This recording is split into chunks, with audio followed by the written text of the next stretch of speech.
안녕하세요. 머니맨 어희재입니다. 계획을 세우지 않는 건 실패를 계획하는 것과도 같다. 네, 미국의 건국의 아버지라고 불리는 정치인 벤자민 프랭클린의 명언입니다. 올해가 벌써 절반 이상이 지났고요. 하반기도 10주나 지난 상황입니다. 올해 계획했던 일들 많으셨을 텐데요. 그리고 또 내 인생을 전체로 놓고 봤을 때 현재까지 달려온 시점, 여러분들은 어떻게 진행하고 계신가요? 지금 이 순간에 또 다시 한번 계획을 재정비하면서 남은 하반기에는 그리고 남은 인생을 조금 더 웃으면서 여유롭게 보낼 수 있도록 자산 관리가 또 필요할 겁니다. 오늘 머니맨과 함께 계획해 보시죠. 종합 자산 관리 편 지금 시작합니다. Just put the money in the bag. Just put the money in the bag. You got the money in the bag. Yeah, we got that money in the bag. Come on.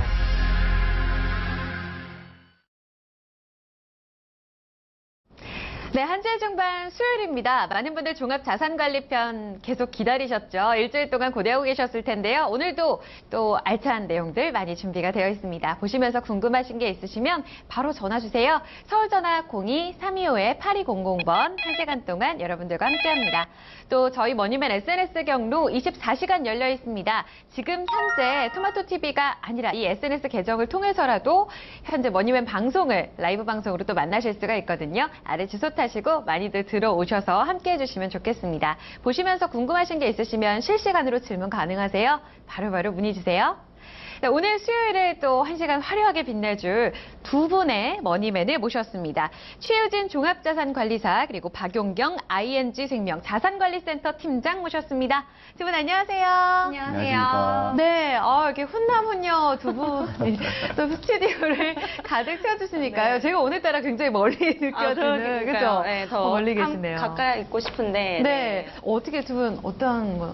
어떤 관계는? 네. 저 같이 일하고 단도직입적으로. 있는 팀장님과 이제 같이 일을 하고 있는 입장인데요. 예. 사실 제가 지난주에 이제 그 법인 자산 관리에 대해서 이제 얘기를 하면서 네. 이제 그 방송에 대해서 이제 팀장님 보시고 나서 요즘에 이제 저희가 또 진행하고 있는 네네. 그런 법인 컨설팅 사례 같은 걸 좀 더 자세하게 알려드리면 사실 저희가 이제 가지고 오는 주제 자체가 뭔가 보편적이거나 네. 그런 것들보다는 뭔가 법률 용어가 많다든지 전문 용어가 많아서 사실 이제 시청자분들이 보시기에도 내가 사실 지금 겪고 있는 상황들이 이런 건가 이런 거에 대해서 잘 모르시는 경우가 있어서 네. 그런 것들을 좀 저희가 케이스를 풀어드리면서 잘 이제 할 수 있도록 하려고 네. 저뿐만 아니라 이제 전문가를 같이 모시고 좀 스토리텔링으로 재밌게 알려드리려고 같이 모셨습니다. 이렇게 네. 연합체로 오시니까요. 아, 네. 더 기대가 오늘 됩니다. 앵글이 되게 마음에 드는데요. 마음에 드세요? 네, 다음부터도 이렇게 와야 될까 봐요. 네. 길게 아주 잡아주시는 것 같은데. 더 날씬하게. 네. 그 박용현 팀장님은 같이 네. 또 일을 하시면서 법인 자산 관리를 함께 또 하고 계시다고 하셨어요. 오늘 네. 아마 머니맨 시청자분들 더 기대하실 것 같은데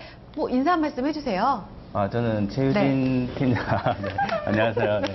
네, 저는 최유진 연구원하고 같이 일하고 있는 박윤경 그 팀장이라고 하고요. 네. 지금 제가 최근에 이제 최유진 연구원이랑 같이 이제 네.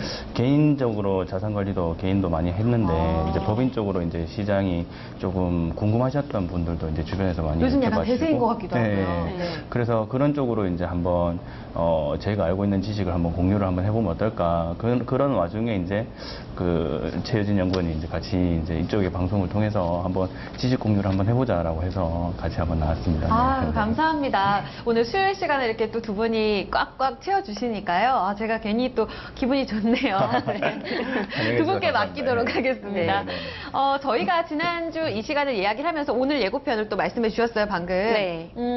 지난주에 법인 자산 관리에 대해서 궁금증 많으셨었거든요, 시청자분들께서요. 그때 당시엔 사실 또 저희가 이론편으로 네. 제시를 해드렸고, 오늘은 또 사례와 함께 심화편으로 자세한 이야기들을 좀 준비해 주셨다고요. 그렇죠. 일단은 제가 첫 부분에서는 지난주에는 제가 좀 개괄적인 얘기들, 네. 그러니까 어떤 사례들로 고민들을 하고 계신지에 대해서 굵직굵직한 이제 테마들에 대해서 설명을 해드렸다면 네. 오늘은 제가 처음 부분에 이제 실제 어떤 이제 법인 대표님의 사례 그리고 이제 그 가족분들이 가지고 있는 문제점에 대해서 네. 저희가 이제 법인 이제 자산관리 컨설팅을 할 때 어떤 식으로 하는지 그 사례에 대해서 먼저 소개를 해드릴 거고요. 네. 그 다음에 사실 그 주제는 명의신탁 관련된 이제 네. 이야기인데 보통 이제 사명주식이라고도 얘기를 하거든요. 근데 그거 관련해서 문제도 많고. 네, 요즘에 맞죠? 이제 문제 네. 잘 알고 계시네요. 그래서 그런 네. 걸로 사실 대법원 판결이 뭔가 그걸 인정해주는 분위기긴 하지만 오늘 요즘에도 나온 기사들 추세로 보면은 빨리 뭔가 환원을 해야지 나중에 법인 대표님들이나 법인 인해서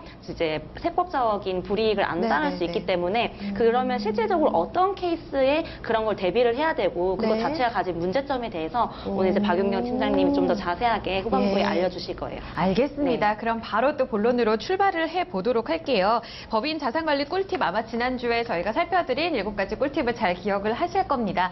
그때 당시에 또 중요했던 내용들을 많이 또 이야기를 해주셨었는데 네. 오늘은 거기에서 직접적인 사례를 보면서 다시 네. 한번 그분께 또 필요했던 네. 그분의 사례를 한번 바로 또 펼쳐보도록 그분의 하죠. 사례죠. 지난주에 좀 아쉽게 네네. 제가 시간이 모자라서 말씀을 못 드렸는데 네. 일단 그 화면이 뜨는지 모르겠어요. 예를 들어서 이제 이 법인 CEO 분의 자산관리 사례에 대해서 네. 한번 오늘 말씀드려 보도록 하겠는데 네. 예를 들면 지금 이제 그 의뢰인의 같은 경우에는 나이는 지금 50세시고 예. 제조업과 유통업을 하고 계신 CEO십니다. 네. 그리고 가족 형태는 지금 배우자와 자녀 두 분 이렇게 직장인, 대학생 네. 이렇게 구성이 되어 있고요. 그래서 어떤 사례로 저희한테 컨설팅 의뢰가 왔었냐면 이제 15년 후에 그렇죠. 보통 요즘에 우리가 잡는 정년이 65세 정도로 그쵸. 잡잖아요. 네, 네. 그래서 이제 은퇴 계획하고 계시고 특별하게 이제 준비 없는 상태로 이제 법인 운영만 열심히 하고 계셨는데 사업에 그냥 몰두하신 그쵸. 거죠. 근데 네. 저번에도 이제 제가 말씀드렸다시피 법인을 운영하다 보면 네, 네. 법인 자산의 이제 개인화, 그 개인 자산화, CEO가 그렇게 가져오는 게 그 개인 사업자랑은 다르게 법인일 때는 쉽지 않은 것이 단점이거든요. 그쵸. 이제 그래서 개인 자산이 많이 없다는 아, 거에 대한 문제점을 네. 가지고 계셨고, 네. 그리고 이제 회사 운영상의 어려움이라든지 사업상 이제 부채나 이런 미수금이 많은 편이어서 이런 것들에 대한 이제 자금 관리, 자산 관리에 대한 실질적인 의뢰가 들어왔었어요. 그래서 이제 결국에 좀 정리를 해보면 은퇴 자금이나 네. 그 아까 자녀분들 두 분한테 이제 상속이나 증여 재원을 마련을 아. 어떻게 할 건지에 대한 네. 게 가장 저희가 이제 많이 받고 있는 사례 중에 하나라서 그럼 실질적으로 네. 이거에 대해서 어떻게 분석을 해갈 거냐에 대해서 이제 한번 살펴보도록 하죠. 하겠습니다. 이렇게 문제가 일단은 개인 자산이 많지가 않고 해결책 없이 그러니까 계획 없이 그냥 법인만 굴려온 상태잖아요. 네. 이렇게 딱 사례를 받으면 연구원님께서는 가장 먼저 어떤 부분부터 체크를 하시나요? 네, 사실 진짜 이 부분에 대해서는 많은, 그러니까 우리 개인들 자산 관리에서도 마찬가지고, 네. 뭐 직장 생활에서, 그러니까 이제 우리가 승진을 위해서라든지, 네, 네. 진짜 뭐 자아실현 이런 걸 위해서 되게 열심히 앞만 보고 달렸는데 생각보다 뭐 모여지거나 나 노후 준비나 이런 게 되어 있지 않은 그러니까요. 경우가 많다. 네, 이런 것처럼 네. 이제 법인 CEO 분들도 마찬가지시거든요. 사실 이렇게 되면은 실질적으로 그 법인에서, 그러니까 우리가 저번에 개인 자산 현황도 이제 파악을 해야 되는 것처럼 네. 기업의 이제 그런 지금 뭐 현금 흐름이라든지 그런 재무제표를 이제 봐야지만 실질적으로 지금 어떻게 회사가 운영이 되고 있는지에 대한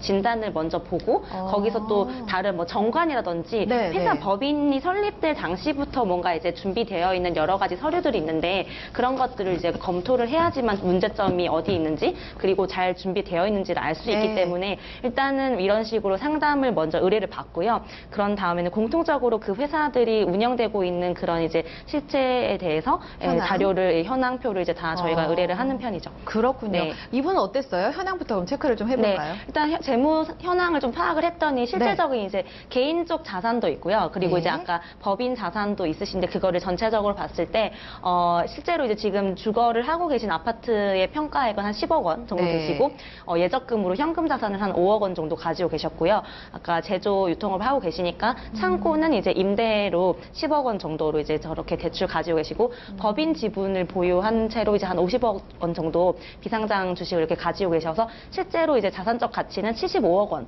정도 이제 가지고 계신 상황이었는데 네. 여기서 이제 현금 흐름으로 봤을 때는 CEO시기 때문에 이제 월 1,000만 원 정도의 수입이 있으시고 네, 네. 지출은 이제 생활비 월 한 800만 원 정도 나가시면 사실 어떻게 보면은 개인들로 봤을 때는 보통 저번에도 말씀드렸다시피 개인들은 월 한 400을 벌면 그 반 정도는 지출하고 반은 이제 모으는 그런 저축하고, 세상인데, 예. 그러니까 보통 CEO 분들은 이렇게 네. 많이 버셔도 나가는 나가는 쪽이 게 너무 많아서 많네요. 실질적으로 이제 모으실 수 있고 80%가. 이런 네. 게, 그러니까 회사 매출이나 이익에 대해서는 가더라도 개인 그런 은퇴 준비라든지 그런 상속 전혀 안 되는. 재원 마련은 안 되어 계신 분들이 아, 굉장히 많으세요. 그렇군요. 그래서 주거용 아파트를 제외한 나머지 자산은 모두 이제 본인 명의로 되어 있는 것도 저번에 제가 하나 그쵸. 사례로 말씀드렸던 것 중에 가족- 사업장을 분리를 한다든지 주택이라든지 그쵸. 이제 가족들 간에 그런 게 있어야지 네네. 부속세를 이제 줄일 수가 있는데 맞아요, 그런 맞아요. 점에 대해서도 이제 저희가 좀 솔루션을 드릴 수 있어서 일단 네. 현황 자체는 이랬고요. 네. 그래서 개인들도 마찬가지고 법인분들도 마찬가지고 네. 지금 이런 현황에 대해서 한번 정확하게 그 사례를 파악을 해야지 그 다음 단계로 넘어가실 수가 있어요. 네, 연구원님이 파악하셨을 때 네. 일단 이분의 그러면은 진단, 뭐 리스크는 어느 정도 노출되어 있고 이런 부분들도 넘어가 볼게요. 네, 그래서 그 받았던 저희가 이제 재무 현황을 봤을 때 지금 은퇴자금 마련을 하고 싶다라는 거에 대해서는 준비 상황이 전혀 없어서 없음. 예, 네. 실질적으로 이제 뭐 개인 사업자라든지 개인 같은 경우는 뭐 회사에서 주는 뭐 퇴직연금이라든지 뭐 개인연금 이런 걸 준비를 하면 되는데 네. 보통 이렇게 이제 CEO 분들은 CEO 플랜이라고 저희가 보통 얘기를 많이 해요. 네. 그래서 이제 아까 말씀드렸던 법인을 이제 설립하게 되면 그 정관이라는 게 있는데 네. 거기에 이제 임원 퇴직금 규정이 있는데 보통 이런 거는 법인을 계속 잘 활성화시키신다고 해서 뭔가 처음 제대로 이제 체계를 갖추지 않은 기업, 법인 같은 경우에는 네. 정관 규정에 대해서 한번 이제 변경하거나 이런 게 개정이 잘 안 되어 있는 기업이 많거든요. 그래서 퇴직 전 연간 총 급여의 10%의 근속 연수가 뭔가 이제 규정을 따로 하지 않으면 네. 저게 이제 정해진 건 거예요. 아, 예를 들어서 이제 정관 내 퇴직금 규정 없이 네. 퇴직금을 나중에 이제 CEO 받게 분이 되면. 수령하게 되면은 네. 예를 들어서 한 20년 정도 근속을 하셨고 네. 그다음에 퇴직 직전에 연간 총 급여가 뭐 1.2억 원 정도 된다고 하시면 여기에 10%에 20년이니까 총 2.4억 원 정도밖에 이제 퇴직금으로 수령할 수가 없는 건 거죠. 그러니까 예를 들어서 엄청 오랫동안 20년 정도 일을 하셨는데 CEO인데 저 정도밖에 못 가져가나? 근데 이거에 대해서 네. 그냥 본인이 이제 정관에 저런 이제 규정에 대해서 정비를 안 해두시면 나중에 이제 그 CEO가 자기 개인 자산으로 가지고 올 수 있는 퇴직금으로 가져갈 수 있는 명분이 없기 때문에 네, 그게 네. 세법상으로 문제가 될 수가 있어서 저런 은퇴 자금을 마련하실 때는 네. 저런 정관 정비가 꼭 필요한 부분이기 때문에 그 부분을 한번 체크를 해드렸고요. 네. 예, 그 다음 항목으로 한번 넘어가게 되면 일단 사업 경영하는 거에 있어서는 저번에도 말씀드렸다시피 CEO 분들이 이제 네. 단독적으로 노출되는 게 굉장히 많잖아요. 그쵸. 그리고 아까 봤을 때도 문제가 뭐냐면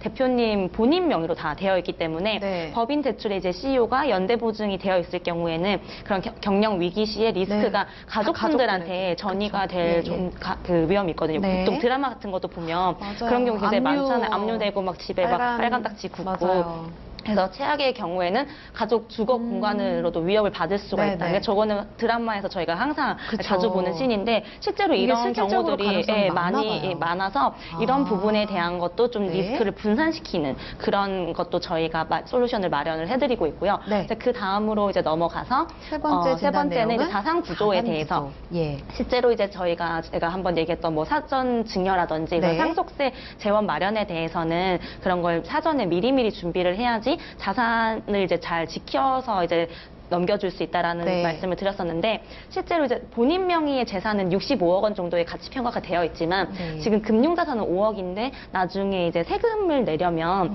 유동자산인 금융자산이 금융자산. 많아야 되거든요. 그쵸, 그쵸. 근데 지금 예를 들어서 이제 갑작스럽게 CEO 분이 유고하게 되면 유동자산이 부족해서 그 그쵸. 상속 재원이 부족하기 때문에 저번에 네. 한번 사례로 말씀드렸다시피 뭐 건물을 처분을 해야 된다든지 또 그 공장이라든지 그런 창고에 처분해야 대해서 되고. 처분을 하게 되면 재값을 못 받고 뭐 헐값을. 예를 들면 그쵸 뭐 재고 같은 것도 연가 예. 처분해야 되고 이런 리스크가 있기 때문에 그런 것들을 네. 예를 들면 이제 안전장치를 걸어서 이제 최대한 그 가치대로 이제 보존해서 가족한테 넘어갈 수 있게끔 하는 그런 안전장치도 네. 가져가야 되는 그런 거에 대해서 진단을 좀 해드렸습니다. 네, 사업 경영 그리고 자산 구조 그리고 리스크에 노출되어 있는 뭐 은퇴 자금 마련까지 세 가지로 이제 문제점을 진단해 주셨는데 바뀐 내용 한번 살펴볼게요. 네, 실제로 이제 처음 그 상황에서 이런 재무 진단에 대해서 말씀해드렸고요. 네. 솔루션 같은 경우는 세 가지네요. 네, 세 가지입니다. 말 그대로 이제 법인 명의의 장기 금융 자산, 그러니까 연금보험이나 이런 걸로 퇴직금을 마련해서 아까 아. 말씀드렸던 것처럼 이제 네. 정관을 이제 그 개정이 안 돼 있는 상황인데 그 이제 임직원 그 퇴직금 규정을 대해서 법적인 근거에 의해서 최대 3배수까지 마련을 하실 수 있게끔 예. 만들어두면 아까 나중에 이제 정확한 그 계산의 근거가 나오겠지만 그런 규정이 없었을 때는 CEO분이 가져가실 수 있는 게 2.4억 2억. 원이었다면 네네. 나중엔 최대로 10억 원까지도 가져가실 수가 있거든요. 이제 그런 근거에 대한 걸 예. 이제 마련을 해드리고 두 번째는 네. 이제 비상장 주식 이제 증여를 통해서 네. 지분 관리나 이제 자녀 자금 출처를 이제 마련을 하는 건데요. 두 번째는 지난번에도 말씀드렸다시피 개인 사업자 하고 계시다가 그 자녀분한테 이제 증여를 하실 때는 법인 전환하는 게 좋다라고 했던 네네. 사례 중에 하나가 네. 이런 비상장 주식 증여를 통해서 하면은 그런 자금 출처가 네네. 굉장히 명분이 생기는 거기 때문에 그렇게 솔루션을 마련해드렸고 예. 나머지 세 번째는 개인 소유의 지금 이제 임대 부동산이나 창고 이런 거를 증여를 통해서 가족 공동 소유로 공동으로. 변경을 해놓게 되면 그런 리스크를 분산을 시킬 수 있으니까 네. 이제 그런 거에 대한 이제 솔루션을 제안을 해드렸어요. 네, 세 가지로 솔루션 제안이 나왔습니다. 이분 같은 경우에는 여러모로 좀 리스크에 노출이 되어 있었는데 퇴직금 제도를 마련하는 것, 그리고 지분 관리와 자녀들의 자금 출처를 마련하는 것, 그리고 마지막으로 공동 소유 변경. 이 세 가지만 하더라도 일단은 안전장치가 든든하게 좀 그쵸. 갖춰진 거잖아요. 네. 그렇죠? 이 세 가지만 갖추고 가더라도 법인 CEO가 리스크에 노출될 가능성은 절반 이상으로 좀 크게 줄어든다는 부분 다시 한번 사례를 통해서 살펴보셨습니다.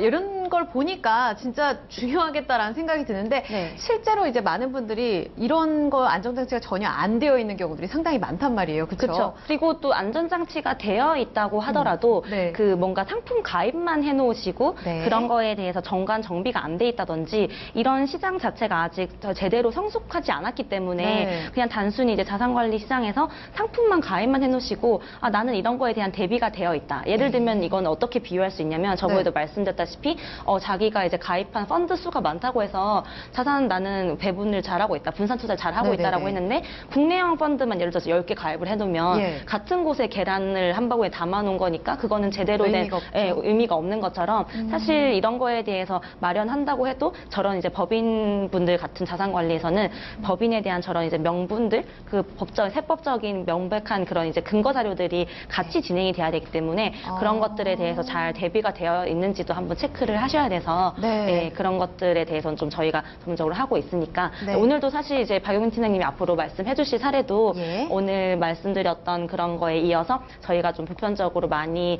의뢰를 받고 있는 이슈 중에 하나거든요. 네. 그래서 명의신탁에 대해서 이제 네, 또 박용민 이야기를 예. 알겠습니다. 먼저 뭐 법인 관련해서 또 자주 번복하는 실수 이 사례와 관련해서 또 박용균 팀장의 이야기를 들어볼 텐데요. 그 전에 앞서서 다시 한번 좀 번호 안내해 드리도록 하겠습니다. 법인의 자산 관리 그만큼 중요하다는 부분 두 차례 그리고 거의 3주에 걸쳐서 저희가 강조를 드리고 있어요. 관련해서 저희 항상 문이 열려 있으니까요. 궁금하신 부분 있으시면 전화 주세요. 02-3200번 지금 열려 있으니까요. 대한민국의 많은 CEO분들, 그쵸? 주저 말고 전화 주셔야겠습니다. 궁금증 열려 있습니다. 02-3200번 계속해서 열어두고 함께 하겠습니다. 이야기를 좀 이어가겠습니다. 아마 머니맨 초반에 이제 보셨다가 박용경 팀장님의 이야기를 또 기다리셨던 분들은, 언제 이야기해 주실까라고 기다리셨을 것 같아요. 네네. 지금 자주 번복하는 실수에 대한 이야기라고 두 분이 계속해서 강조를 해주고 계세요. 사실 저는 드라마 말고는 명의신탁에 대해서 사실 많이 들어본 경험은 없습니다. 근데 법인 CEO분들께서 가장 번복하기도 쉬운 실수고 또 이게 가장 문제점이 많고 하다면서요.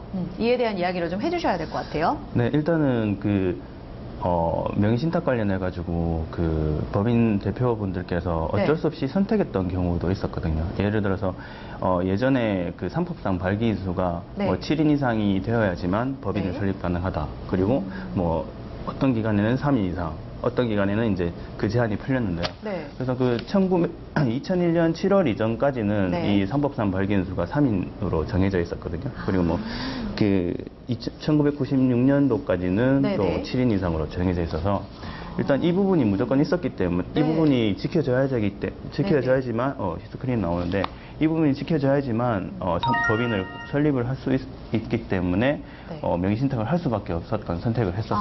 예. 명의신탁에 있어서 발기인 요건이 굉장히 중요했다는 말씀이시죠? 네네네네. 네. 그래서 이런 발기인 요건이 있다 보니까 네. 울며 겨자 먹기로 이제 타인의 명의를 빌려서 이제 주식을 조금 명의 신탁을 해서 명의 신탁을 통해서 이제 법인을 설립한 이후에 네. 이때 이제 2001년 같은 경우면 거의 한 16년 가까이 됐죠. 네. 예를 들어서 1996년이면 거의 20년 가까이인데 그러네요. 20년 동안 이렇게 명의 신탁을 해놓고 네. 법인 대표분들은 보통 경영과 이런 영업적인 능력들 이런 것들 회사를 키우는 데만 굉장히 신경을 많이 쓰시거든요.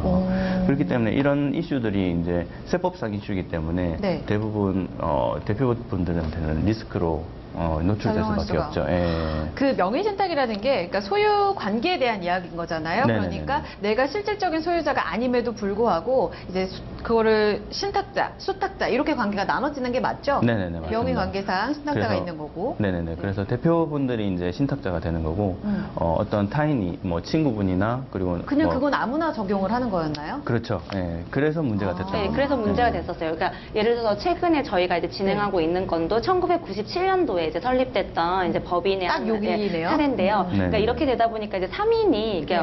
이렇게 됐었는데 이제 대표분은 지금 한 20년 정도 그 사업을 계속 존속해서 영위를 하고 계시지만 그걸 잊고 이제 회사가 이제 잘 활성화되고 규모가 커지다 보니까 그런 거에 대한 이제 개념을 크게 생각 안 하시고 네. 이제 증자라든지 이런 네. 것들을 통해서 자금 조달을 하게 되고 이제 네. 크게 움직이게 되는데 이런 거에 대해서 이제 발기인이 한 명이 아니라 그렇게 이제 여러 가지 이제 명의신탁 관련해서 그 주주들이 많을 경우에는 네. 실제로 이제 세법상으로 그걸 뭐 증여로 간주하게 되거나 했을 때 막 그걸로 이제 그 나가게 되는 세금들이 굉장히 많아서 세금 폭탄 이슈가 있거든요. 그래서 거기에 요즘에도 보면 나중에 근거 자료로 나오겠지만 네. 최근에 이제 명의신탁 관련해서 주식 이동으로 연관됐던 그런 이제 추징금들이 국세청에서 매년 지금 우상향으로 굉장히 많이 늘고 있는 게 이런 것들에 대해서 잘 모르시고 그냥 우리는 법인 그냥 열심히 키워만 가면 됐지라고 했는데 그 처음에 이제 상법상의 발기인 요건들이 세법이 계속 바뀌고 있으면서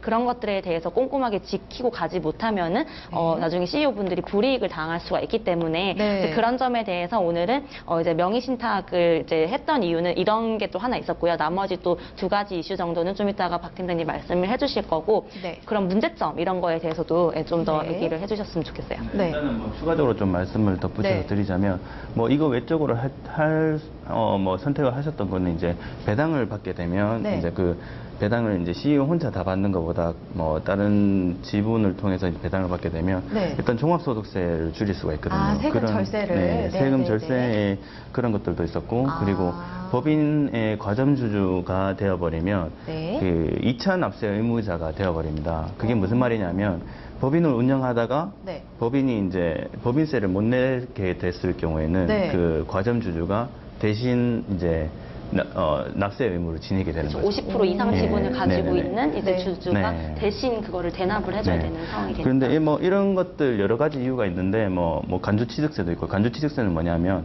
이제 부동산을 일단 뭐 취득을 했을 때 네. 그 과점주주는 이제 법인이 취득을 한 거지만 가점주도 같이 취득을 한 거라고 보아서 간주취득세 대상이 되었다라고 그렇죠. 했는데 네네. 사실상 이런 것 때문에 명의신탁을 하셨다라면 굉장히 잘못된 겁니다. 왜냐하면 그 최초에 지분을 설정을 할 때 과점주주로 설정이 되어 있다면 네.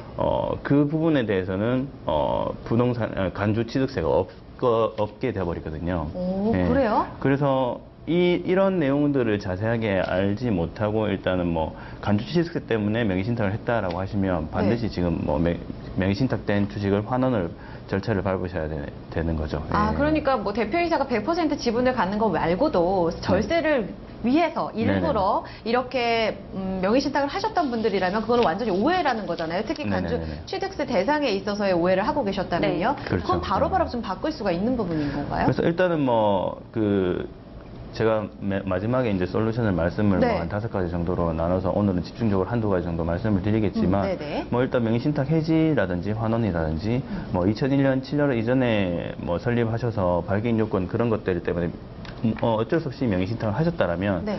그 정부에서 이제 명의신탁 간소화 제도 서비스라는 걸 만들어 놨거든요. 아. 예, 그런 걸 통해서 또 해결책이 또 있긴 해결을 하군요. 하시면 간단하게 해결이 뭐 간단하진 않지만 뭐 여러 가지 증거 자료를 좀 수집을 많이 하셔야 두 되겠지만 분께는 또 간단할 수 있어요. 아니, 워낙 또 복잡한 사안들을 많이 처리하셔가지고요. 네, 그렇겠지만 이제 뭐 반드시 이런 것들 때문에 이제 해결을 하셔야 된다는 거죠. 네. 그렇군요. 가정주주의 불이익에 대해서 제대로 좀 인식을 갖추고 있지 않은 분들이라면 이 부분은 확실히 또 오해라는 부분을 좀 짚고 넘어가 보도록 하겠습니다. 네.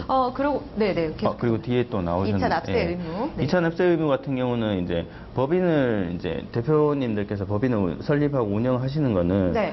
뭐 솔직히 망하려고 법인을 세우고 운영하시는 분들은 없잖아요. 네, 그렇죠. 그렇죠. 슬프네요. 네. 근데 이런 2차 납세 의무자라고 이제 잘못되게 이제 인식이 됐던 부분은 네, 네. 이제 법인이 법인세를 내면 2차 납세 의무는 지지 않게 되는 거거든요. 네. 그래서 이제 법인이 이제 제대로 운영만 하게 된다면 법인에서 세금의 의무를 다 해내면 이제 대표님께는 납세 의무가 없다라는 거죠. 아. 그래서 이런 것들 때문에 명의신탁을 하셨으면 네. 그것도 정말 잘못됐다라고 좀 말씀을 좀 드리고 싶습니다. 알겠습니다. 세 번째 또 네. 인식도 얘기를 해주세요. 잘못된 그리고 인식에 뭐 대해서. 최대주주 보유주식 할증 평가 같은 이런 부분 때문에 이제 과점주를 선택을 이건 안 뭐- 하신 분들이 있는데 네. 일단 비상장 주식을 평가를 하실 때 네. 보면 이제 그 상속세 및 증여세법에 따라서 이제 최대주주 지분율에 따라서 이제 할증일 들어가는 게 있습니다. 주식 할증이. 그러네요. 근데- 네네네. 지금 그래서 최대주주 뭐- 지분율이 50% 이하 초과 네. 딱 나눠져 있고요. 네네네. 그래서 이런 부분 같은 경우 어차피 50% 이하는 10% 할증이 되기 때문에 네. 그 10%, 5% 정도 뭐 혜택을 받기 위해서 명의신탁했다라는 거는 앞으로 맡게 될 양도세나 증여세 거기에 대한 가산세가 더 크기 때문에 이런 걸 선택을 절대 하시면 안 되고요. 그리고 2017년 12월 31일까지는 네. 이 법이 이제 적용이 안 되기 때문에 뭐 그 전에 이제 비상장 주식 평가를 해서 증여를 하실 분은 증여를 하시고 명의신탁 해지를 하실 분은 빨리 해지를 해서 환원을 하시는 게 좀 좋은 거죠.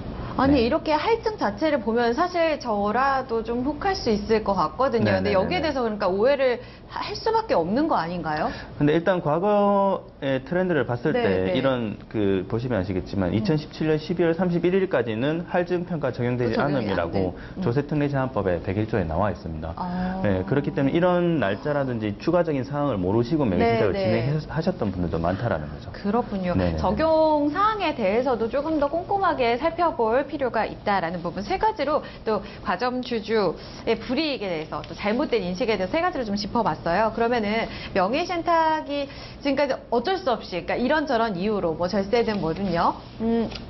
이렇게 또 해오셨던 분들이 많으셨다는 거잖아요. 네네네네. 근데 이렇게 됐을 경우 나타나는 문제점들 일단은 뭐 어떤 게 있을까요? 그 증여세라든지 양도세라든지 발생이 될 수가 있습니다. 이렇게 뭐 명의신탁을 하게 되면 네. 그 아까 말씀하신 세금 폭탄? 그렇죠. 네, 그런 네, 것들이. 네. 세금을 맞을 수도 있고요. 네. 그리고 그 차명주주 분들이 이거는 이제 일반적인 명의신탁을 말하는 거고 이제 앵커님께서 질문하셨던 거는 법인 관련된 걸 질문 좀 해주셔가지고 말씀을 네. 드리자면 차명주주 분이 이제 뭐 혹시나 사망을 하시게 되면 그게 주식이 상속재산으로 넘어가게 돼버리거든요. 아. 그러면 상속세를 다 납부한 자녀나 거기에 이제 손자녀들 네. 그분들이 이 재산이 내 거라고 주장을 하게 된다면 네. 뭐 환원이 쉽지 않다라는 거죠. 아, 네. 그렇게 되는군요. 네. 그러면은 법인의 어떤 지분이라고 해야 되나요? 네네네. 그 자체가 불분명해지는 거 아닌가요? 그렇죠. 예. 그 가능성이 정말 위험한 가능성이 굉장히 리스크가 큰 케이스라는 그럼 거죠. 계속 뭐 소송 들어가고 이렇게 되는 건가요? 네네네.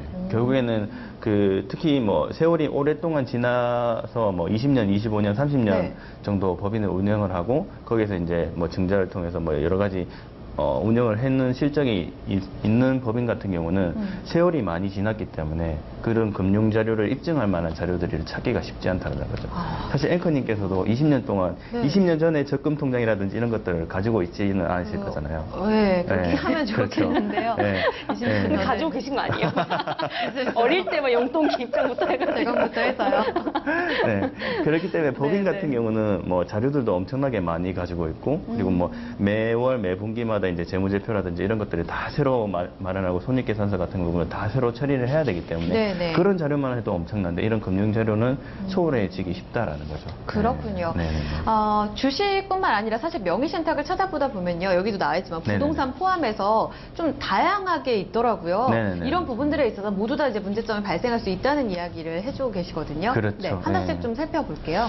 네, 일단 부동산 명의신탁 같은 경우는 네. 뭐 부동산 명의신탁 뭐 안 걸리면 가장 건물, 좋겠죠. 오피스텔 뭐 다 네. 포함되는 거죠? 네, 맞습니다. 네, 네. 일단 자산가들이 가장 좀 많이 뭐 종합소득세나 이런 것들을 뭐 네. 재산세나 이런 것들을 피하기 위해서 좀 많이 선택하시는 분들이 굉장히 많은데 아. 하지만 그런 것들을 선택하셔서 네. 나중에 이제 뭐 세무조사라든지 이런 것들이 나와서 걸리게 된다면 네, 네. 일단 부동산 실권리자 명의 등기에 관련된 법률에 따라서 네, 네. 뭐 그 최고 30% 부동산가액의 30% 안의 범위 안에서 과징금을 부과하게 됩니다.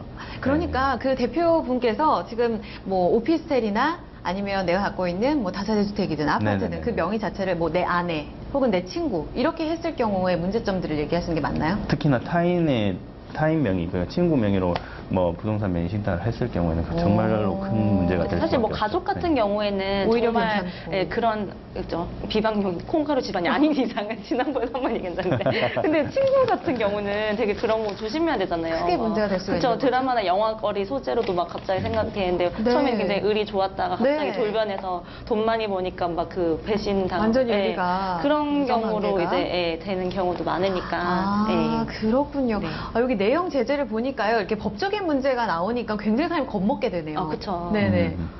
추가적으로 내용 더 볼게요. 위반 시, 네.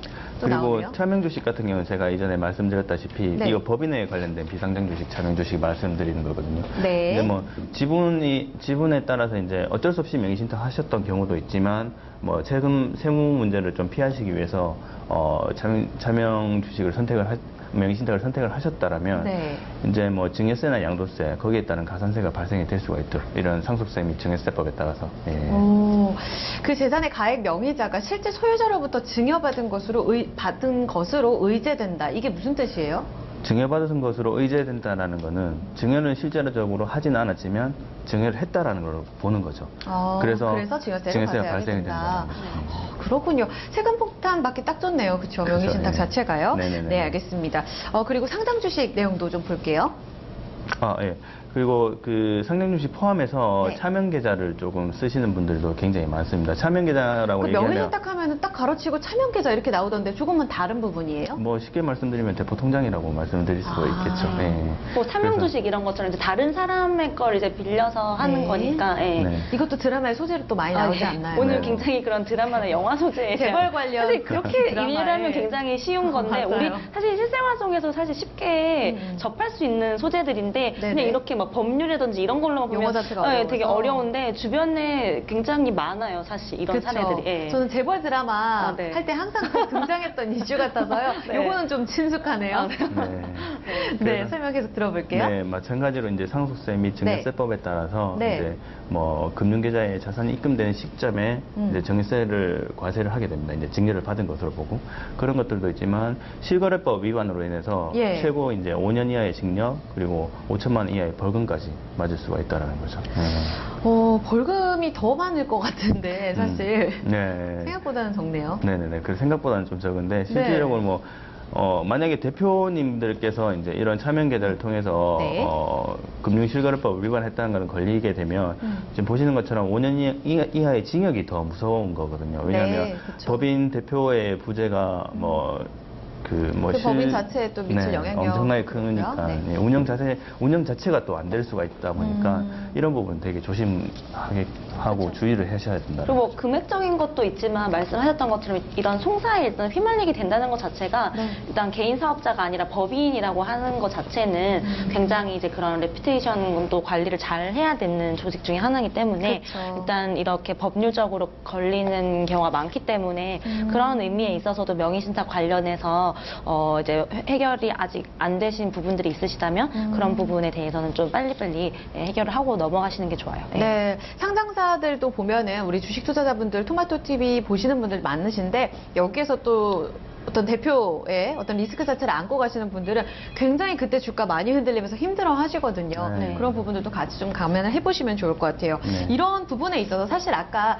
7인 이상, 3인 이상 그런 조건이 있어서 어쩔 수 없이 명의신탁을 한 경우도 있다고 하셨잖아요. 네. 여기에 대해서 이제 바뀐 제도 혹은 정부 쪽에서 지원해주는 부분은 없는 건가요? 네, 지원해주는 부분은 분명히 있습니다. 지원해주는 부분은 이제 있는데 네. 그런 부분들을 이제 조금 어떻게 정부에서 지원을 해주고 그리고 네. 이런 그 세금적인 부분을 피하기 위해서 차명주식 명의신탁을 하신 분들 그리고 뭐 배당 종합소득세 이런 세무조사를 피하기 위해서 하셨던 분들을 좀 걸러내기 위해서 정부에서 일단 차명주식 통합분석 시스템을 도입을 했습니다. 지난 10월에. 네, 네. 지난 10월에 도입을 10월부터, 하면서 네. 일단 어쩔 수 없이 명의신탁을 하셨던 분들은 네. 금융자료라든지 금융거래 내역들 이런 것들이 다 준비를 하셔서 네. 국세청에 간소화 서비스 제도가 있거든요. 네네네. 명의신탁 환원 간소화 서비스 제도가 네. 있는데 그런 부분을 활용하시면 이제 국세청에서 심사를 하게 되고 네. 심사를 통과하게 되면 이제 명의신탁 주식을 다시 찾아올 수 있다라는 거죠. 네. 그때 당시에 그 국세청의 자료를 들고 가셨던 분들이 상당히 많으셨겠네요. 뭐 관련해서도 찾아오신 분들, 고객분들 많지 그쵸. 않으셨어요? 작년 10월 이후에 이제 그런 것들 되면서 잊고 몰랐다가. 있었는데, 예를 들면 이제 이런 거죠. 개인분들도 네네. 우리가 이제 정부에서 지원하는 그런 시스템들 중에 계좌 통합 시스템 이런 걸로 몰랐는데 이제 잠자고 있던 그런 휴면 이제 계좌들. 휴면 계좌들 맞아요. 찾아서 얼마 전에도 보니까 몰랐는데 이렇게 많이 찾아 있다고 하는 것처럼 법인분들을 위한 이런 이제 그 네. 통합 분석 시스템들이 정부 차원에서 지원이 많이 되고 있기 때문에 네. 이제 그러면서 이제 미해결됐던 문제들도 이참에 한번 다시 짚고 넘어가게 되는 그런 이슈도 있고, 이참에 또 환원을 하실 수 있는 그런 걸로는 정부에서 많이 지원을 해주고 있죠. 예. 그렇군요. 네. 법적인 이 제도화 정책이 이제 튼튼하게 된 거잖아요. 뒷받침이 되고 네. 있는 거잖아요. 그러면 한편으로는 이런 게 투명성을 제고시키기는 하지만 또 한편으로는 또 탈세를 이제 더 이상 할 수가 거죠. 없게 되는 그렇죠. 네. 네, 그 맞습니다. 관련해서 좀 추징되는 세금도 많을 것 같은데요. 네. 사실 제가 봤을 때 네. 명의신탁 환원 간소화 제도는 네네. 법인 대표를 위한 제도라기보다는 네. 증여세를 좀 더 추징을 하기 위해서 도입되지 증세를 않았나. 위한. 네, 그래서 네. 사실 지금 최근 2006년부터 2015년까지 네. 추징 내역을 보게 되면 거의 4조 원, 4조 1천억 원 가까운 오. 규모를 추징을 했는 것으로 보여지게 됩니다. 사실 이런 부분들이 이제 그렇군요. 사실 법인 대표라든지 또 돈이 많은 자산가들이 네. 상속증여세, 양도소득세, 종합소득세 이런 이차 납세 의무를 회피하기 위해서 이런 예. 부분들을 이런 부분을 회피하기 위해서 명의신탁을 하셨던 분들이 되게 많기 때문에 그런 부분을 조금 추적을 해서 네. 증여세를 조금 더 거두고 그렇게 하기 위해서 이제 도입을 하다 보니까 갑자기 굉장히 지금 박근혜 정부라든지 이런 정부 때 급증했네요. 굉장히 급증을 했었죠. 세금을 좀 더 거두기 위해서 많은 노력을 했었으니까요. 그래서 최근 2015년, 2016년까지 거의 4조 1천억 원 가까이 그 결과 거두게 됐다라는 거죠. 그렇군요. 예.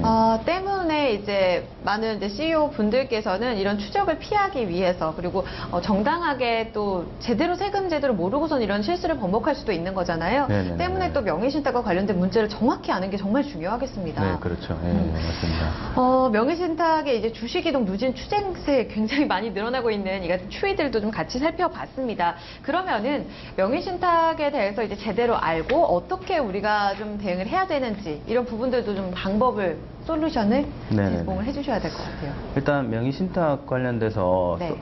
솔루션을 제공해드리기 전에 이 부분들은 반드시 해결하고 넘어가셔야 되는 이유를 조금 다시 한번 강조해서 설명을 좀 네. 드리자면 일단 명의신탁된 부분은 이제 대표가 100% 주식을 보유해야 됨에도 불구하고 어쩔 수 없이 그런 경우가 발생된 부분들이 많았다라고 생각이 되는데 네. 그렇게 되면 이제 차명주주들이 아까 전에도 제가 말씀드린 것처럼 네. 자기 재산이라고 분명히 주장을 할 수도 있습니다. 네, 네. 그래요. 얼마 전에 제가 사례로 상담했던 초반에 말씀드렸던 20년 운영을 하셨던 그분도 네. 지금 15% 자기가 보유하고 있는 주식이 45%. 네. 그리고 가족이 보유하고 있는 주식이 15%. 그래서 토탈 합쳐서 한 60% 주식을 이제 특수관계인들이 보유를 하고 있다라고 보면 네, 되고 네. 나머지 40%는 타인이 소유를 하고 있는데 네. 이 40%가 혹시나 이제 그 차명주주의 유고시라든지 이런 부분이 발생을 하게 돼버리면 네.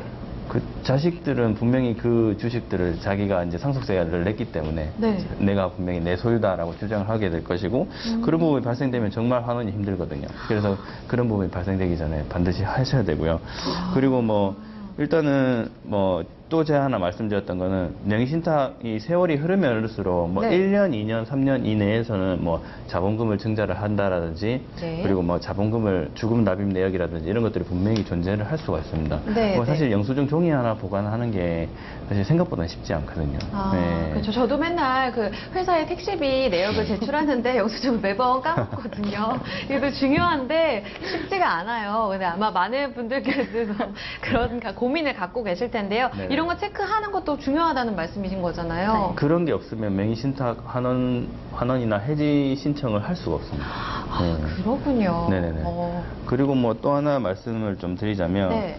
일단 법인이 계속적으로 그 규모로 이제 그 규모를 유지를 하게 되면 다행인데 사실 네. 그런 경우는 많지 않거든요. 법인이 20년 동안 30년 동안 존속을 하게 되면 이게 성장을 했기 때문에 이 정도로 존속을 하는 거지. 네. 만약에 이게 매출이 올라가다가 쉽게 꺾여져 버리게 되면 네. 사실 법인 같은 경우는 청산 절차를 밟는 경우도 되게 많거든요. 그쵸, 그쵸. 하지만 그 반대인 경우 20년, 30년 존속을 했다. 네. 그러면 그 와중에 이제 자본금도 늘어났을 테고, 네. 그러면 자본금 증자를 할 때는 또 한 번의 그 명의신탁자에게 증여를 한 것으로 보거든요. 아. 예, 그러면 그때의 주식 가치에 맞는 그 증여세가 또 나옵니다. 그때 이제 예를 들어서 1997년에 뭐 한번 법인 설립하고 명의신탁을 했는데 네네. 뭐 좀 사업이 좀 커져서 네. 2003년이나 2004년에 증자를 한번 했어요. 네. 그러면 뭐 7년 정도의 기간 동안 법인이 성장을 해왔기 때문에 분명히 첫 번째 연도랑 7년 뒤의 연도랑 주식 가치는 분명히 틀릴 그쵸, 거거든요. 그쵸. 예를 들어서 삼성전자만 예를 들어 봐도 지금 7년 20년 전에 정, 네. 뭐 잘 모르겠는데 한 어마어마하게. 100만 원 정도 되지 않았을까. 차이가 많이 나죠. 네, 네. 근데 한 20년 정도로 돌아가게 된다면 네, 네. 삼성전자 주식도 10만 원대였잖아요. 근데 지금에 와서는 250만 원 정도 하게 되는데 네. 삼성전자의 주식을 매기신탁을 했다라고 하면 정말 상상도 하기 싫을 정도로 이제 증여세가 나오겠죠. 세금이. 네, 와. 세금 부담이 나오겠죠. 거기다가 그 기간 동안에 이제 가산세까지 다 음. 내야 되니까요.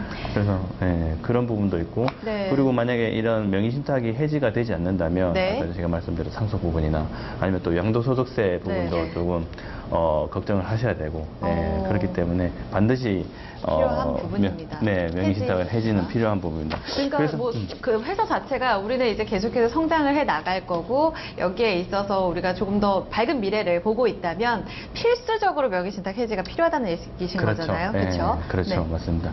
일단 명의신탁 해지를 하셔서 타인으로 된 지분을 이제 가족 지분으로 이제 해서 증여를 하시든가 네. 그렇게 되면 이제 가족도 경영에 참여를 할 수가 있고 아. 혹시나 이제 대표님 자녀분들이 이제 그 네. 기업을 가업을 승계를 예, 하시게 예, 될 예. 때도 그땐 필수적인 거예요? 그러면? 당연하죠. 아. 예.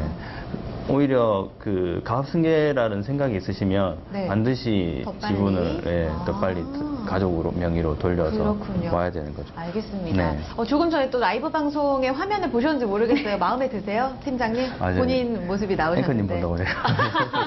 그렇군요. 저희 지금 머니맨 SNS 경로를 통해서 들어오시는 분들 라이브 방송으로 또 머니맨 지금 실시간으로 만나실 수가 있어요. 여기에 궁금하신 점 바로바로 올려주시면 저희가 또 답변해 드리니까요. 이 같은 또 찬스 아닌 찬스를 잘 활용해 보시면 좋겠어요. 오늘의 아무래도 하이라이트는 또 그쵸. 명의 신탁. 여기에 있어서 네. 솔루션을 제공해 주시는 게 아닐까 싶습니다. 네. 두 분 화면이 이렇게 투샷으로 잡힐 때마다 제가 예전에 굿와이프라는 TVN 드라마를 참 재밌게 봤거든요. 거기서 나나 씨랑 이렇게 윤계상 씨가 떠오르네요. 네. 그 멋진 이제 두 분이 이제 팀으로 활약하는 그 모습이 자꾸 떠올라서 오늘 하나 만들어주세요. 멋지네요. 굿와이프. 정말. 피디님 기대하겠습니다. 훈훈합니다. 저희 와이프가 싫어할 겁니다. 알겠습니다. 그럼 바로 또 하이라이트로 넘어가서 솔루션에 대해서는 팀장님 어떤 제안을 또 해주실 건가요? 일단은 명의신탁을 해결하기 위해서는 네. 뭐 실질적으로 5가지 정도의 방안이 있을 것 같습니다. 오, 그 네. 중에 이제 한 소개시켜 드릴 방안은 2가지 정도로 좀 압축해서 왔는데요. 네네. 일단 첫 번째 방안으로는 네. 이제 아까 전에 제가 말씀드렸던 이런 것들은 이제 그 명의신탁을 하기 위해서 이제 절차들. 절차들이나 이제 네. 그 증거 자료를 어떻게 마련해야 되는지 그런 것들을 이제 수집을 하기 위한 거고. 네네. 이건 실질적- 기본 중에 기본이라는 네, 기본 중에 말씀이시고요. 기본인 거죠. 네네. 네, 그래서 제가 그 5가지 방법 중에 첫 번째 방법으로는 네. 명의신탁 한원 간소화 제도를 이용하는 거. 그래 정부에서 만들어 놓은 시스템을 이용하는 아까 거. 말씀하신 대로요. 네, 이걸 이용하기 위해서는 2001년 7월 이전에 설립된 법인만. 그래서 이제 발기인 요건이 어쩔 수 없이 그렇게 7인 이상, 3인 이상 네, 네. 되셨던 경우만 이제 신청이 가능하신 거고요. 두 번째 경우에는 아까 전에 그 화면에서 보여줬던 그런 증거 자료를 수집하고 네. 이제 뭐 기장 세무사나 이렇게 분명히 법인 대표분들은 다 세무사를 한 명쯤은 다 알고 계시거든요. 네. 그런 분들과 한번 이야기를 나눠보시고 이런 증거 자료를 다 수집하시고 네. 이제 명의신탁 해지 절차를 밟으시는 거죠. 그렇군요. 그게 이제 두 번째 방법이 될 것 같고요. 네네네. 세 번째 방법은 이제 증여를 통해서 가져온다라거나 아니면 네 번째로는 양도를 통해서 양도소득세를 내고 가져온다는 방법. 오. 그리고 5번째 방법으로는 네. 뭐 실질적으로 이 방법은 뭐 제가 생각했을 때는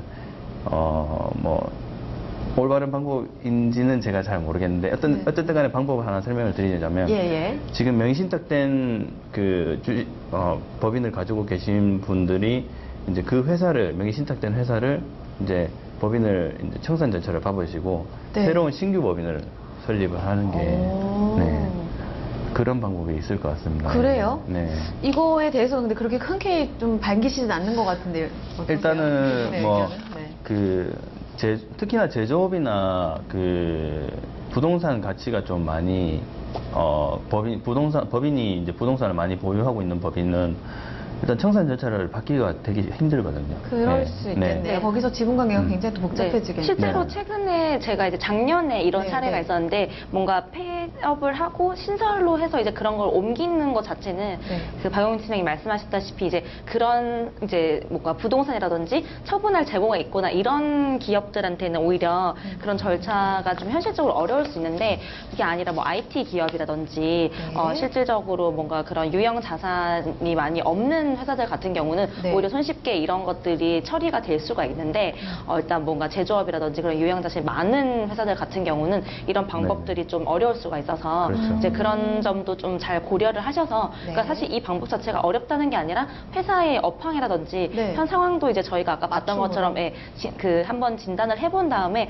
오히려 이 방법이 깔끔하겠다 싶으면 이런 솔루션도 드릴 수 있어서 이제 방법 중에 하나지만 가장 보편적으로는 그런 IT나 이런 기업들은 어떻게 보면 2001년 이후에 이제 저희가 붐이 불면서 나온 기업들이 그쵸. 많아서 네네. 그 전에 이런 명의신탁 관련해서 문제가 있는 이슈가 있는 회사들은 저희가 한참 이제 90년대라든지 이럴 때 제조업이 막 붐이 일때이기 때문에 네네. 그런 업황에 관련된 회사들은 아까 말씀드렸다시피 이제 폐업하고 신설하는 것 자체가 좀 현실적으로 이제 무리가 있기 때문에 네. 일단은 뭐 솔루션 중에 하나가 될 수는 있겠지만 네. 좀 저희가 뭐 지향하는 그런 방법 중에 하나인 거죠. 예. 그렇군요. 그러면 5가지를 말씀해 주셨는데 결국 그러면은 그 간소화 서비스를 이용하는 것 그리고 명의신탁 해지 절차를 받는 것 2가지잖아요. 네네. 여기에서 이제 두 분께서 이제 뭐 연합체로 일을 하시면서 또 꽤 많은 이제 사례들을 보셨을 거고 거기에서도 꿀팁이 있을 것 같은데 이런 거를 준비하시는 분들께 도움될 만한 좀 팁이 있을까요? 추가적으로?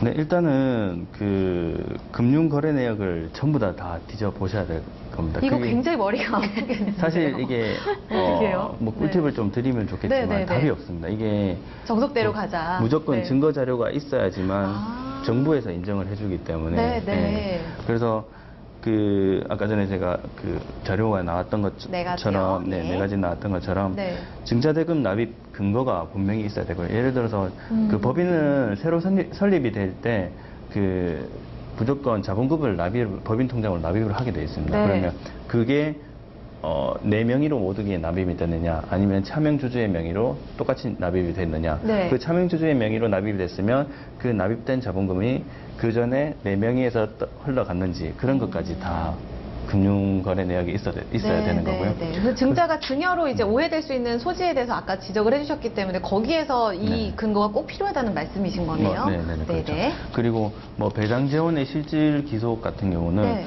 일단은 그 사실 20년이나 30년 동안 오랫동안 이렇게 운영을 하시게 되면 네. 사실 그 와중에 이제 회사가 성장을 하면서 이익이 나면 네. 이익잉여금이 쌓이고 그 그렇죠. 이익잉여금을 처분을 하기 위해서 네. 이제 고생했던 임원이나 주주들한테 그 배당을 해주는 경우가 되게 많거든요. 그쵸. 네. 그러면 당연히 실질적으로 배당을 할 때는 한 명한테만 배당이 안 되거든요. 아. 주주들한테 모두 배당이 돼야 되기 때문에 네.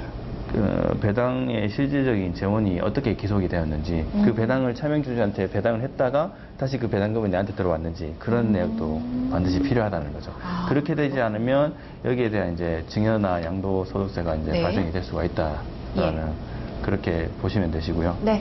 세 번째가 명의신탁 해지 약정서. 네, 이것도 명의신탁 갖고 해지 있는 거죠? 약정서 같은 경우는 이제 그 명의신탁 수탁자에게 이제 네. 받아오시면 되는 건데 아. 사실 이제 관계가 조금 뚜렷하게 괜찮고 타인이라도 굉장히 조금 관계가 가까운 관계면 가까우면. 이거는 솔직히 받기가 어렵진 않거든요. 네. 어렵진 않은데 정말 악질인 경우에는 그런 거를 해결하기 위해서 이제 명의신탁 해지를 반드시 해야 되는데 뭐 돈을 얼마 주고 받아온다라든지 아니면 아, 자금 거래를 통해서 약정서를 받아오는 경우도 있는 건가요? 뭐 어쩔 수 없이 뭐 필요하다면 그렇게라도 받아야 된다라는 거죠.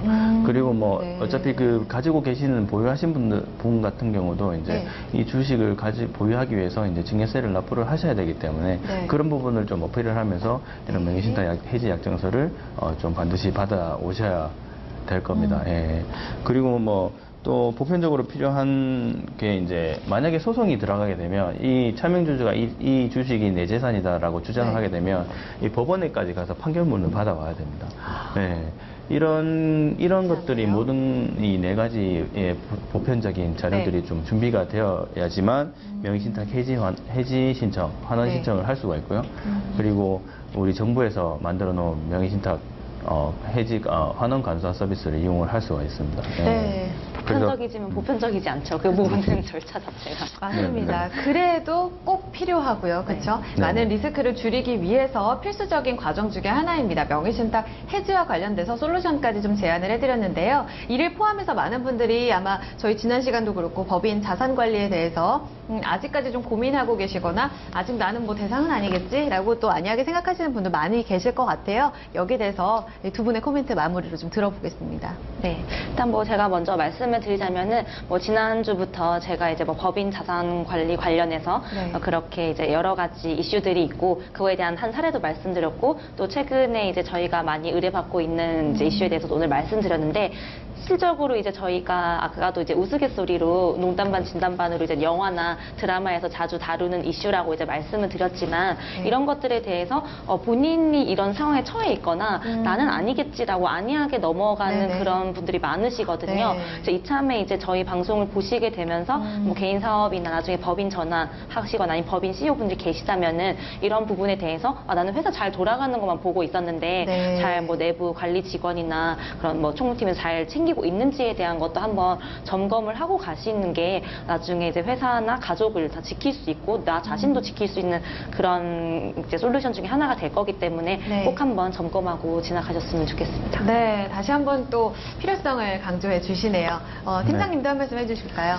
일단은 법인을 처음 설립하실 때는 일단 법무사를 통해서 법인을 설립을 하시기 때문에 네. 법무사 같은 경우는 뭐 전문적으로 이런 정관을 법인 설립 절차부터 정관 그 작성까지 이렇게 전문적으로 하시는 분들도 계시지만 네. 특히 뭐 수도권 외에 뭐 지방 같은 경우는 그렇게 전문적으로 하시는 분들이 꽤 많지는 않을 겁니다. 그렇기 때문에 처음에 법인 설립을 하셨던 모든 분들이 이런 이슈에 노출되어 있다라고 생각하시면 되실 거고요. 네. 뭐 명의신탁은 뭐 일부 뭐 10명 중에 5명, 뭐 4, 5명 정도의 문제이긴 하겠지만 법인 대표분들의 자산 관리라고 하면 이제 법인 자금 활용 방법이 있겠는데 네. 그 활용 방법을 활용 방법을 조금 더 효율적으로 운영을 하기 위해서는 네. 반드시 이런 자산 관리들이 필요하다는 거죠. 네. 알겠습니다.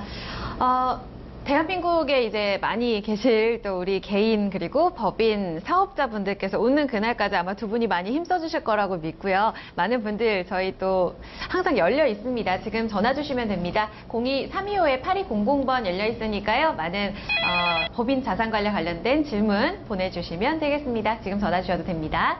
오늘 1시간을 또 가득 채우셨습니다. 두 분 다음에 또 뵙기를 바라면서 인사드리도록 할게요. 최유진 종합자산관리사 그리고 박용경 ING생명 자산관리센터 팀장과 함께했습니다. 두 분 감사합니다.